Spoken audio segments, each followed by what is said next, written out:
শৈশবের অনেক স্মৃতি বিজড়িত এই মন্দিরটি রাস বাসন্তী পূজার সোনালী দিনগুলার সাক্ষী হয়ে আছে। এখন এখানে আর পুজো হয় না, নতুন মন্দির বানানো হয়েছে, সোনায় মোড়ানো হয়েছে, কিন্তু সোনালী দিনগুলো হারিয়ে গিয়েছে। স্কুল শেষে প্রতিমা দেখতে আসতাম, কি সুন্দর খড় মাটি দিয়ে ভাস্কর কাকা প্রতিমা বানায়, অপলক দৃষ্টিতে চেয়ে থাকতাম।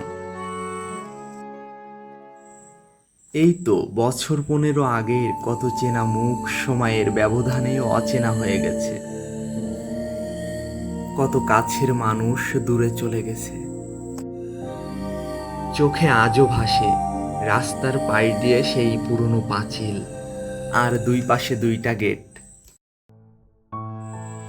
যদি আর একটা বার পিছনে ফিরে যেতে পারতাম, তাহলে জীবন থেকে মূল্যবান জিনিসগুলো হারিয়ে যেতে দিতাম না।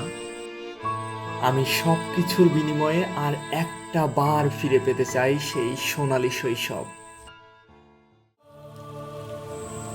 এই মন্দির প্রাঙ্গণ রাস্তা যেন আমায় বলছে ডেকে, কিরে, বড় হতে চেয়েছিলি না, এখন কেন কাঁদছিস বোকা?